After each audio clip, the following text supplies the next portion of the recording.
Hello everyone, आज मैं एक इतनी महत्वपूर्ण जानकारी लेके आया हूँ कि आप सुन के शॉक हो जाएंगे। मैं ये बताना चाहता हूँ, अगर किसी के घर में कोई भी लेडीज प्रेग्नेंट है तो उसके सामने अगर उसके फैमिली मेंबर कोई सिगरेट पीता है, ड्रिंक करता है, सबसे बड़ा इम्पैक्ट है स्मोक का। अगर वो लेडीज भी स्मोक नहीं करती है और उसका हस्बैंड जो है या फिर घर के कोई अदर मेंबर उस इन्वायरमेंट में अगर स्मोक कर रहे हैं तो वो धुआं जो है ना वो उसी इन्वायरमेंट में रहेगा। और अगर मदर उस धुएं के बीच में रहती है, सांस लेती है, तो उसका इम्पैक्ट डायरेक्ट बेबी को पड़ता है। सो आप इस बात को ध्यान रखें कि अगर कोई लेडीज प्रेग्नेंट है आपके घर में और उसने अगर कंसीव हुई है, आपको स्मोकिंग से उसको बहुत, धुएं से बहुत दूर, अनवांटेड चीजों से बहुत दूर। और अगर कोई लेडीज अनफॉर्चुनेटली वो एडिक्टेड है कि वो सिगरेट पीती है या फिर ड्रिंक करती है या टोबैको खाती है या किसी भी प्रकार का कोई एडिक्शन है, सो वाइल द प्रेगनेंसी क्या करना है, आपको डेफिनेटली अवॉइड करना है। बिकॉज आपके पेट में जो वॉर्म में जो बेबी पल रहा है ना, उसका डायरेक्ट इम्पैक्ट पड़ता है। एडिक्शंस अगर आप कर रहे हो तो उसका इम्पैक्ट बेबी के ऊपर पड़ेगा। बेबी के ऊपर पड़ेगा मीनिंग क्या है इसका,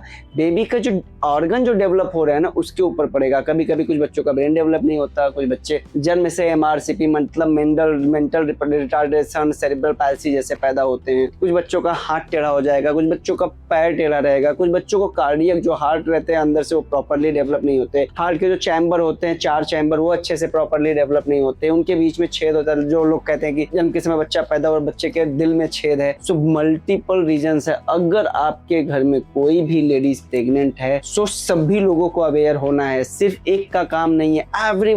एवरीबडी शुड बी अवेयर कि भाई इसको, इनका एनवायरनमेंट हमें बदल देना है, इनको चेंज कर देना है, इनको हैप्पी रखना है। सब मूड स्विंग का काम है, सब साइकोलॉजी का काम है। अगर वो डिप्रेशन में गए, उनको इन सब चीजों से कांटेक्ट हुआ, उसका 100% इम्पैक्ट बच्चे पे पड़ता है। तो इस बात को ध्यान रखें और डेफिनेटली इस रील को हर किसी को शेयर करिए, ताकि ये इतना इंपॉर्टेंट है कि ये हम फ्यूचर कॉम्प्लिकेशन से बचा रहे हैं बच्चे को आने से। ऐसा ना हो वो गोल्ड तो हमारे पास आ रहा है ना, जो बेबी है, it is a diamond gold, और अगर वही अच्छा नहीं आया तो फिर वो किस काम का, आप इमेजिन करो। सो बेबी जो खुशी होती है ना, वेलनेस खुशी बोलते हैं। जैसे गायनेकोलॉजिस्ट के यहाँ पे बच्चा पैदा हुआ तो एकदम घर में खुशी का माहौल हो जाता है। अरे यार छोटी सी चीज है यार, अवॉइड कर दो, कोई बड़ी चीज नहीं है। मदर है, वाइफ है, प्रेग्नेंट है, बिल्कुल वो एनवायरनमेंट को चेंज कर देंगे।